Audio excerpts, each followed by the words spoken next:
தொன்மையான வரலாற்று சின்னங்களை பாதுகாக்கிறது அப்படிங்கிறது ரொம்ப ரொம்ப முக்கியமான ஒரு விஷயம். ஆனா இருக்கிறத பாதுகாக்காம அழிக்கிற வேலையை தான் இந்த திராவிட மாடல் அரசு வந்து செஞ்சுட்டு இருக்கு. சுமார் 600 வருடங்கள் பழமையான சுசீந்திரம் தெப்பக்குளத்துடைய தூர்வாரும் பணி தரமற்ற முறையில் நடந்ததுனால அதோட சுற்றுச்சுவர் இடிஞ்சு விழுந்தது எல்லாருக்கும் தெரிஞ்சிருக்கும். நாம் தமிழர் கட்சி இந்த பிரச்சனையை க்ளோஸா வாட்ச் பண்ணதுல நம்ம என்ன தெரிஞ்சுக்கிட்டோம் அப்படின்னா, இந்த பணியுடைய ஆரம்ப கட்டம் முதல் இப்ப வரைக்கும் அரசுடைய அலட்சிய போக்கும் முறைகேடுகளும் தான் நிரம்பி இருக்குது. முதற்கட்டமாக இந்த பணிகளுக்கான முன்னாய்வுகள் மேற்கொள்ளப்பட்டுச்சா அப்படின்னா அதுவும் இல்லை. இது ஒரு சாதாரண குளம் இல்லை, கிட்டத்தட்ட 600 ஆண்டுகள் பழமையான ஒரு கட்டுமானம்.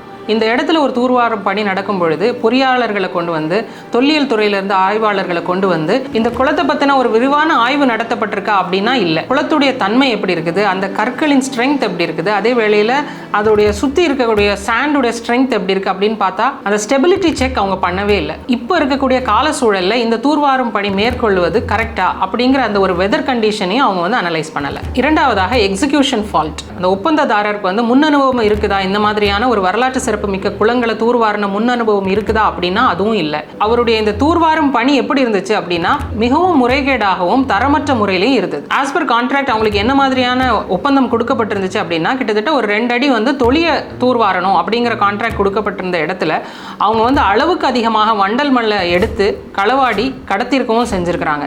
இது வந்து கரையை மட்டும் பலவீனப்படுத்தல, அங்க குளத்துக்கு நடுவில் இருக்கிற அந்த மண்டபத்தையும் வந்து பலவீனப்படுத்தியிருக்கு. மூன்றாவதாக இந்த ஒரு அசம்பாவிதம் நடந்துடுச்சு. ஆனால் இந்த அரசும் அரசு அதிகாரிகளும் கையாண்ட விதம் ரொம்ப ரொம்ப மோசமாக இருந்துச்சு. இப்படி ஒரு சம்பவம் நடந்த உடனே அங்கே இருக்கிற அதிகாரிகளோட மைண்ட் எப்படி ஒர்க் ஆகுது அப்படின்னா, இந்த 9 வீடுகளுடைய அங்கே இருந்த ஆட்களை வந்து வேற இடத்துக்கு நம்ம அப்புறப்படுத்தி அவங்களை உட்கார வச்சிடணும் அப்படின்னு தான் யோசிக்கிறாங்களே தவிர, இடிஞ்ச இடத்துல இருந்து மீண்டும் மண் சரியாமல் இருக்கிறதுக்கோ இல்லை பக்கத்தில் இருக்கிற செவர் வந்து மீண்டும் இடியாமல் இருக்கிறதுக்கோ போதிய பாதுகாப்பு மெஷர்ஸ் எதுவுமே அவங்க பண்ணலை. களத்தில் இருந்த நாங்கள் தான் அதிகாரிகள்கிட்ட முறையிட்டு மண் சரிவை தடுக்கிறதுக்காக மணல் மூட்டைகளை மேலும் அடுக்கிறதுக்கான கோரிக்கைகளை வச்சோம்.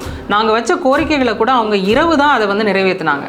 அரசும் அரசு அதிகாரிகளும் மக்கள் பிரதிநிதிகளுமே வந்து இந்த அசம்பாவிதத்துக்கு பொறுப்பேற்று செயல்பட்ட மாதிரி தெரியல.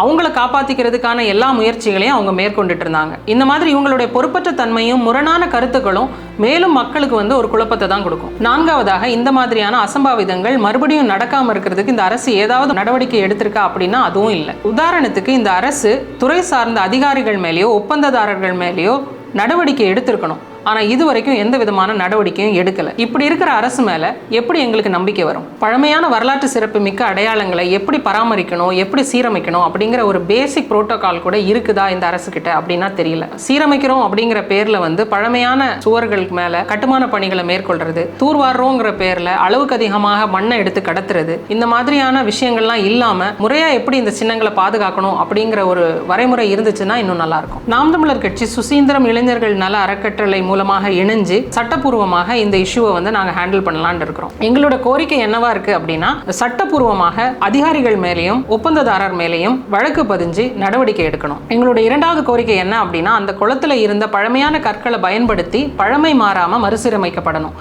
ஏன் இந்த கோரிக்கை எங்களுக்கு வருது அப்படின்னா, அதே பகுதியில் இருக்கிற மணக்குடியான் கால்வாயில தூர்வாரோங்கிற பேர்ல பழமையான வரிக்கற்களை ஆட்டையை போட்ட அரசு தான் இந்த திராவிட பாஜக அரசு.